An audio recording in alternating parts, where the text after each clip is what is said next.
नमस्कार साथियों, बहुत बहुत स्वागत है आप सभी का हमारे YouTube चैनल पर।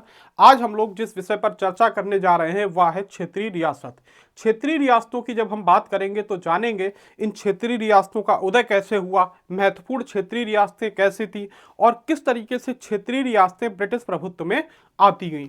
इन सभी पर चर्चा करने के लिए हम लोग प्रारंभ करते हैं अब अपने विषय को। सबसे पहले हमें जानना होगा कि 1707 में जब औरंगजेब की मृत्यु हुई तो उसके जितने भी उत्तराधिकारी थे वे सभी के सभी अयोग्य हैं और उनकी अयोग्यता का जो परिणाम देखने को मिला वो मुगल साम्राज्य का पतन देखने को मिला। और मुगल साम्राज्य के पतन के साथ साथ आप देखोगे कि यूरोपीय कंपनियों का प्रभुत्व भी बढ़ता दिखा। लेकिन अगर सबसे ज्यादा अगर देखेंगे यूरोपीय कंपनियों में तो ब्रिटिश ईस्ट इंडिया कंपनी का प्रभुत्व सबसे ज्यादा हमें बढ़ता हुआ दिखता है और यही एक संक्रमण काल के रूप में जाना जाता है जहां पर मुगल साम्राज्य का पतन होगा और ब्रिटिश साम्राज्य का उदय। बट यहां पर यह भी हमें देखना होगा कि मुगल साम्राज्य के पतन के समय और ब्रिटिश साम्राज्य के उदय के समय और भी बहुत सी इतिहास में घटनाएं हुई हैं जिनमें क्षेत्रीय रियासतों का उदय एक महत्वपूर्ण घटना मानी जाती है। और इसी क्रम में क्षेत्रीय रियासतों के उदय में सबसे महत्वपूर्ण एक रियासत आती है, वो है बंगाल। अगर हम लोग बंगाल के बारे में बात करेंगे तो बंगाल अपने आप में एक बहुत ही ज्यादा समृद्ध और महत्वपूर्ण क्षेत्रीय रियासत के रूप में देखी जाती है। समृद्ध भी है, आर्थिक स्थिति क्या है, मजबूत भी है। आर्थिक रूप से आर्थिक मजबूती भी यहां पर देखने को आपको मिलेगी। इसी कारण आप देखोगे कि जो बंगाल है इसको कामधेनु की संज्ञा भी दी गई है। बंगाल जो की जब बात करते हैं तो इसकी समृद्धि और आर्थिक स्थिति के कारण इसको कामधेनु की संज्ञा भी दी गई है, जो कि एक गाय की नस्ल होती है।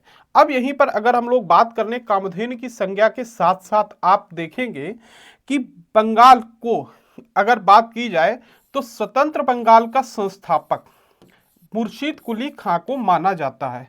स्वतंत्र बंगाल का संस्थापक वो माना गया है मुर्शीद कुली खां को, क्योंकि जिस समय क्षेत्रीय रियासतों ने केंद्रीय सत्ता की कमजोरी का लाभ उठाया उसी समय क्षेत्रीय रियासतों ने अपने आप एक स्वतंत्र रूप से कार्य करना भी शुरू कर दिया। उसी में बंगाल भी आता है और मुर्शीद कुली खां को माना गया स्वतंत्र बंगाल का संस्थापक। पहले हम लोग थोड़ा सा मुर्शीद कुली खां के बारे में जान लेते हैं कि मुर्शीद कुली खां है कौन और कब इसके हाथ में बंगाल की सत्ता आ रही है। मुर्शीद कुली खां की बात करते हैं तो औरंगजेब ने अपने समय में ही 1700 ईस्वी में मुर्शीद कुली खां को बंगाल का दीवान नियुक्त किया गया। और इस दीवान को नियुक्त करने में कौन है, वो है सबसे महत्वपूर्ण भूमिका निभाई थी, वो निभाई है औरंगजेब ने। औरंगजेब ने इसको बंगाल का दीवान नियुक्त किया। औरंगजेब का जब तक शासनकाल रहा तब तक क्षेत्रीय रियासतें अपने आप को स्वतंत्र घोषित नहीं कर पा रही थी और खासकर बंगाल जैसी महत्वपूर्ण रियासतों की बात करते हैं। और साथ साथ आप देखोगे कि मुर्शीद कुली खां को जब बंगाल का दीवान नियुक्त किया गया उसी समय आप देखोगे कि बंगाल का सेम टाइम पर जो सूबेदार हुआ करता था वो था अजीमुस्सान। लेकिन अजीमुस्सान क्या करता है, वह केंद्रीय सत्ता के बहुत ज्यादा करीब था तो अधिकतर वो दिल्ली में ही रहकर शासन करता था, वहां से ही शासन सत्ता का संचालन करता था। तो अगर देखोगे तो मुर्शीद कुली खां का प्रभाव पूर्ण रूप से बंगाल पर देखने को मिला। इसी के साथ साथ आप देखोगे कि बंगाल की उस समय राजधानी जो हुआ करती थी वो हुआ करती थी ढाका। और जब मुर्शीद कुली खां स्वतंत्र रूप से सत्ता का संचालन बंगाल में करेगा उसके बाद मुर्शीद कुली खां क्या करेगा कि अपनी राजधानी परिवर्तन करेगा और राजधानी परिवर्तन के क्रम में ये मुर्शिदाबाद को अपनी नई राजधानी के रूप में स्थापित कर देता है। यहां तक तो बात सिर्फ सिंपल रही, लेकिन बात आती है कि 1707 में जब मृत्यु हो जाएगी आपकी औरंगजेब की, तो औरंगजेब की मृत्यु ने कहीं ना कहीं मुर्शीद कुली खां के मन में ये चीज ला दी कि अब हम क्या करेंगे, पूरी तरीके से स्वतंत्र रूप से सत्ता का संचालन कर सकते हैं, क्योंकि दिल्ली से बंगाल की दूरी भी बहुत ज्यादा है और केंद्रीय सत्ता का कमजोर होना भी इसका एक महत्वपूर्ण कारक माना जाता है। इवन आप देखोगे कि मुर्शीद कुली खां जो है ये 1717 में 1707 में तो मृत्यु हुई, वही 1717 में कहा जाता था इसको बंगाल का सूबेदार भी बना दिया जाता है। मतलब इसके पास आर्मी की पावर, लॉ एंड ऑर्डर और रेवेन्यू सभी पावर्स क्या हैं एक साथ आ गई। इस प्रकार से मुर्शीद कुली खां ने क्या किया कि सत्ता का जो संचालन था वो स्वतंत्र रूप से करना शुरू कर दिया। ठीक है, अब यहां पर अगर हम लोग बात करते हैं मुर्शीद कुली खां,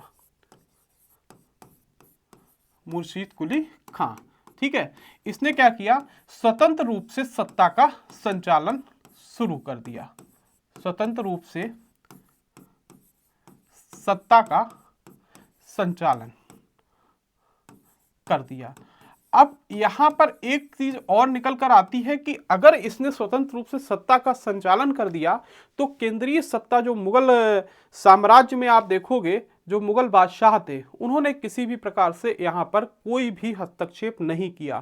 कारण क्या था कि जो राजस्व का एक हिस्सा राजस्व मिलता था यहां पर, तो हर एक स्टेट से राजस्व केंद्रीय सत्ता में जाता था, तो राजस्व जो था वो केंद्रीय सत्ता में एक हिस्सा परमानेंट आप देखोगे केंद्रीय शासन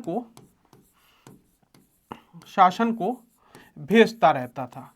अब उन लोगों को भी क्या चाहिए था, जब अयोग्य शासक हैं तो उनको भी प्रॉपर पैसा मिल रहा है और पैसा मिलने के साथ साथ उनको भी कुछ करना भी नहीं था, जिस कारण से आप देखोगे कि बंगाल एक इंडिपेंडेंट स्टेट या कह सकते हो जिसको हम लोग कहते हैं स्वतंत्र राज्य की भांति कार्य करने लगा। यहां तक तो सब चीजें बहुत सही चल रही थी, लेकिन धीरे धीरे क्या हुआ कि मुर्शीद कुली खां ने बंगाल को एक महत्वपूर्ण स्थिति में लाना प्रारंभ कर दिया।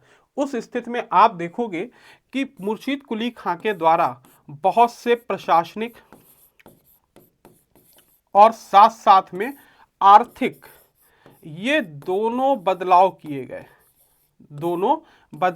गए और इन दोनों बदलाव की जब बात आती है, ठीक है, या फिर कह सकते हो इनमें सुधार किए गए और इन सुधार के चलते हुए इसने क्या किया कि भू राजस्व प्रणाली जो होती है, ठीक है, उसमें भी परिवर्तन लाया। भू राजस्व प्रणाली में इजारेदारी व्यवस्था की प्रारंभ किया।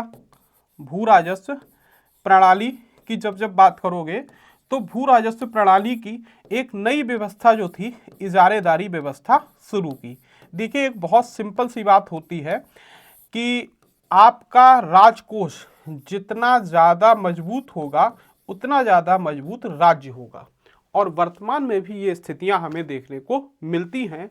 इसी कारण इसने क्या किया कि अगर हमें आर्थिक व्यवस्था को मजबूत करना है तो हमको एक तो कृषि को मजबूत करना पड़ेगा, क्योंकि सबसे बड़ा आय का स्रोत क्या है, कृषि है, जहां से राजस्व आ रहा है, लगान आ रहा है। साथ ही साथ क्या है, जो हमारे किसान हैं उनको भी क्या करना होगा, मजबूत करना होगा। इस क्रम में इसके द्वारा क्या किया जाता है कि एक तकावी ऋण जो है वो दिया गया, तकावी ऋण की व्यवस्था की गई। तकावी ऋण होता है सशर्त लोन, बहुत कम ब्याज दरों पे दिया जाता था। मान लो किसी किसान ने अपनी फसल की और उसकी फसल किसी भी प्राकृतिक आपदा की वजह से नष्ट हो जाती है, इसके कारण क्या होगा कि उसकी फसल बर्बाद हो जाएगी और वो पिछला ऋण भी नहीं चुका पाएगा। तो एक सशर्त ऋण जिसको कह सकते हो तकावी ऋण की व्यवस्था की जा रही है, किसके द्वारा, वो की गई है आपका मुर्शीद कुली खां के द्वारा। ये धीरे धीरे कहीं ना कहीं व्यवस्थाएं परिवर्तित की गई।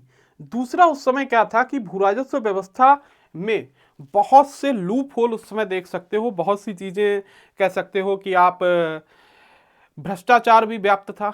इसके लिए इसने क्या किया कि खालसा भूमि का विस्तार किया, खालसा भूमि का विस्तार किया। अब बात आती है कि खालसा भूमि का विस्तार जो है वो इसके द्वारा क्यों किया जा रहा है। सबसे पहली बात, एक तो आपके मन में सवाल आएगा कि खालसा भूमि है क्या, तो शासक के प्रत्यक्ष नियंत्रण वाली भूमि, शासक के प्रत्यक्ष नियंत्रण वाली भूमि। इसने जमीनों को वापस लेना प्रारंभ किया, क्योंकि इसको पता था कि अगर हम सीधे सीधे अपने प्रत्यक्ष नियंत्रण में लेंगे भूमि को और आवंटित करेंगे या कृषि कराएंगे तो ज्यादा राजस्व आएगा, है ना। इस कारण क्या हुआ कि इसके द्वारा खालसा भूमि का विस्तार किया गया। अब बात आती है कि जब खालसा भूमि का विस्तार किया जा रहा था, उसका परिणाम जो निकल कर आया कि इसके शासनकाल में 3 प्रमुख विद्रोह हुए हैं। अगर बात कर लें कि 3 विद्रोह प्रमुख रूप से देखने को मिले हैं, और इन 3 विद्रोहों में सबसे पहला जो विद्रोह किया गया है उनमें जो नाम आता है वो नाम है सीताराम, उदय नारायण और गुलाम मोहम्मद। इन तीनों ने मिलकर पहला विद्रोह किया। इसी खालसा भूमि के विस्तार को लेकर आप देखोगे कि जब लोगों में असंतोष बढ़ा तो ये विद्रोह होना था। गुलाम मोहम्मद, ठीक है, गुलाम मोहम्मद। अब यहां पर आप देखोगे कि गुलाम मोहम्मद के द्वारा ये आप कुल मिलाकर देखोगे विस्तार हुआ। इसी के साथ साथ जो दूसरा विद्रोह हुआ है वो किया गया है सुजात खान के द्वारा। कौन है? सुजात खान ने विद्रोह किया, सुजात खान। और तीसरा व्यक्ति कौन आ जाएगा? वो है नजात खान, ठीक है। इन तीनों ने अलग अलग विद्रोह किया और इन 3 विद्रोहों को सफलतापूर्वक क्या हुआ, इसको दबाने का काम किया गया है मुर्शीद कुली खां के द्वारा। और इन तीनों की जो जमींदारी थी वो रामजीवन को दे दी गई, और यहां से लगातार सवाल आते रहते हैं। इन तीनों की जमींदारी रामजीवन को दे दी गई, रामजीवन को दे दी गई, रामजीवन को दे दी गई। अभी तक सब चीजें सही चल रही थी। यही वो समय है कि आप देखोगे कि जिस समय ये जितनी भी परिस्थितियां हैं ये चल रही हैं, ये सब कुछ इजी वे में चल रहा है, एक तरीके से कह लो एक सरल तरीके से चल रहा है, क्योंकि मुगल सत्ता कमजोर है और कमजोरी का पूर्ण रूप से फायदा उठाया है मुर्शीद कुली खान ने। लेकिन अभी ब्रिटिश ईस्ट इंडिया कंपनी या अंग्रेज कह सकते हो ब्रिटिशर्स का या अंग्रेजों का बहुत ज़्यादा हस्तक्षेप बंगाल में इस समय नहीं था तो, लेकिन बड़े लेवल पर नहीं था। इसी के साथ साथ आप देखोगे कि आप सिर्फ यही नहीं, जब कहा जाता है कि इसकी जो मृत्यु है वो हो जाएगी आपकी 1727 में। 1727 में मृत्यु हो गई किसकी? मुर्शीद कुली खां की। मुर्शीद कुली खां की जब मृत्यु हो जाती है तो कहा जाता था कि इसकी मृत्यु के बाद जो अगला उत्तराधिकारी आएगा, जो अगला उत्तराधिकारी वो आता है आपका इसका दामाद, ठीक है, जिसका नाम था सुजाउद्दीन लगभग 1727 में ही शासक बनता है, और 1727 में शासक बनने के बाद लगभग 1739 तक ये शासन सत्ता में रहेगा। 1739 तक ये शासन सत्ता में रहा। लेकिन कहा जाता था कि बहुत ज़्यादा कोई महत्वपूर्ण कार्य इसके द्वारा नहीं किए गए। 1739 में जब इसकी भी मृत्यु हो गई तो इसके उत्तराधिकारी के रूप में जो हमें देखने को मिलता है वो शख्स कौन होगा? वो होंगे आपके इनके सुपुत्र, जिनका नाम है आपका सरफराज, ठीक है। सरफराज के बारे में अगर कहा जाए तो एक तरीके से आप देखोगे कि यहां से ही बंगाल का भी पतन प्रारंभ हो गया, क्योंकि 1739 से 40 केवल 1 वर्ष तक ये बंगाल का नवाब रहा, और ये सब बंगाल के वैधानिक नवाब थे। लेकिन समस्याएं कहां पर आई? समस्याओं का जो प्रारंभ हुआ है वो सरफराज के बनने के बाद ही शुरू हो गया। कारण क्या था कि 1739 में सरफराज का बनना होता है बंगाल का नवाब, सुजाउद्दीन मुर्शीद कुली खां का दामाद है, ये चीज ध्यान रखना, ये दामाद था। और सुजाउद्दीन का जो बेटा है, जो पुत्र है, ठीक है, बेटा की अगर हम लोग बात करते हैं तो बेटा जो है वो है सरफराज। लेकिन समस्याएं उत्पन्न हुई 1740 में। एक युद्ध होता है 1740 में जिसको गिरिया या कई सोर्सेज में घेरिया भी लिखा है, ठीक है, तो मैं दोनों शब्दों का इस्तेमाल कर दे रहा हूं, गिरिया या घेरिया का युद्ध होता है। अब ये युद्ध क्यों हो रहा है और किसके पीछे कारण क्या है ये भी बताता हूं। 1740 में जब युद्ध हुआ तो एक तरफ आपके सरफराज हैं और दूसरी तरफ कौन है, अलीवर्दी खां। अब आपके मन में सवाल आएगा कि सर ये नया किरदार यहां से कैसे आ गया। तो आप देखोगे कि अलीवर्दी खां जो था ये बिहार का नायब सूबेदार है। ये क्या है, बिहार का नायब सूबेदार हुआ करता था। और बिहार का नायब सूबेदार था लेकिन योग्य भी था। और इसकी योग्यता के साथ साथ इसकी जो महत्वाकांक्षा थी वो थी कि हम कैसे भी बंगाल का नवाब बने। इस क्रम में क्या होता है कि अलीवर्दी खां आक्रमण करता है सरफराज के ऊपर और इस स्थिति में सरफराज की मृत्यु हो जाती है, सरफराज हारता है और अलीवर्दी खां जीत जाता है। और अलीवर्दी खां जब जीत जाता है तो अपने आप को बंगाल का नवाब घोषित करता है। बट यहां पर क्या हुआ कि घेरिया या गिरिया के युद्ध के बाद अलीवर्दी खां जो है वो बन तो जाएगा, नवाब तो बन जाएगा, लेकिन समस्याएं इसके सामने बहुत सी आगे आने वाली हैं। क्योंकि वास्तविक समस्याओं या कह सकते हो कि वास्तविक जो चैलेंजेस थे, ठीक है, जो आप कहा जाता है कि वास्तविक रूप से परीक्षा अब शुरू हुई थी अलीवर्दी खां के टाइम से। तो देखते हैं अलीवर्दी खां के शासनकाल को कि अलीवर्दी खां का शासनकाल कैसा रहा। अलीवर्दी खां, ठीक है, अलीवर्दी खां 1740 में बंगाल का नवाब बना और 1756 तक ये बंगाल का नवाब रहेगा।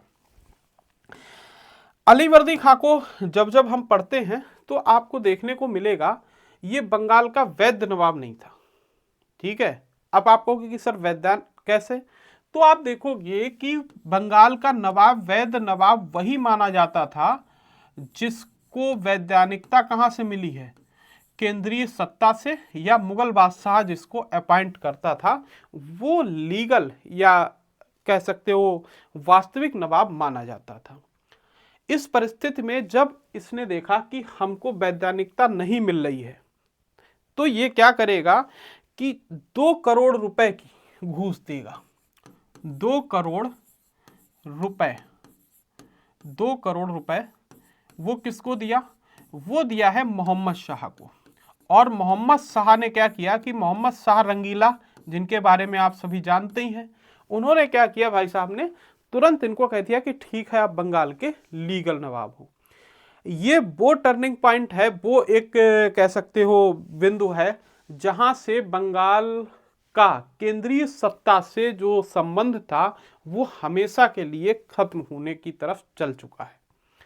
कारण क्या होगा, कारण ये था कि इसने वैधानिकता पाने के लिए 2 करोड़ रुपए तो मोहम्मद शाह को दे दिए, लेकिन क्या था कि वार्षिक राजस्व में जो वार्षिक राजस्व वसूला जाता था उस वार्षिक राजस्व में कोई पैसा, एक सिंगल पैसा, कोई पैसा केंद्रीय सत्ता को नहीं दिया, केंद्रीय सत्ता को नहीं दिया। अब केंद्रीय सत्ता को नहीं दिया तो इसका परिणाम भी क्या हुआ, आगे चलकर अलीवर्दी खां को देखने को मिला है। और परिणाम क्या हुआ वो अभी चर्चा करेंगे। बात आती है कि वैधानिकता के लिए 2 करोड़ रुपए मोहम्मद शाह को रिश्वत के दिए और वार्षिक राजस्व में से कोई पैसा भी केंद्रीय सत्ता को, एक जो प्रॉपर हिस्सा अलीवर्दी खां, सरफराज हो या सुजाउद्दीन हो जो भेजते रहते थे, वो इसने क्या किया, पूरी तरीके से बंद हो गया। एक तरीके से कहा जाए कि बंगाल अब क्या है, पूरी तरीके से स्वतंत्र है और केंद्रीय सत्ता से उसका किसी प्रकार से संबंध नहीं रहा। यही वो समय था कि जिस समय कुछ क्षेत्रीय रियासतों का मैंने कहा उदय हो रहा है, सिर्फ बंगाल का ही नहीं, मराठा को भी उदय चल रहा था। और मराठाओं का उदय जो था वो बहुत ही एक आक्रामक तरीके से हो रहा था और मराठाओं के साम्राज्य का विस्तार भी बहुत बड़े लेवल पर था। इसी क्रम में क्या हुआ कि इसी के शासनकाल में आप देखोगे कि मराठा आक्रमण होता है। मराठा आक्रमण होता है। कुछ सोर्सेज के अनुसार यह कहा जाता है कि अलीवर्दी खां के दरबार में राजदूत भेजा गया था, मराठाओं ने अपने दूत भेजा था, अलीवर्दी खान ने उसकी हत्या करा दी थी। इस कारण मराठा जो हैं बहुत ज़्यादा इनसे नाराज थे। नाराज होने के कारण जब मराठा आक्रमण हुआ, उस आक्रमण के जब होता है तो ये वही टाइम है जिस समय ब्रिटिश ईस्ट इंडिया कंपनी भी अपनी पूरी तरीके से ताकत लगाए हुए है बंगाल में अपना प्रभुत्व जमाने के लिए। इस क्रम में क्या हुआ कि मराठा आक्रमण हुआ, तो मराठा आक्रमण में इसकी पराजय भी होती है और इनको संधि करनी होती है। और संधि किसके साथ होगी? संधि होगी रघु जी के साथ। रघु जी भोसले जो हैं उनके साथ क्या करते हैं, ये संधि करते हैं। अब इस संधि के जो नियम और शर्तें थी उसमें सबसे पहला क्या हुआ, उड़ीसा का एक भाग मराठों को देना पड़ा। उड़ीसा का एक भाग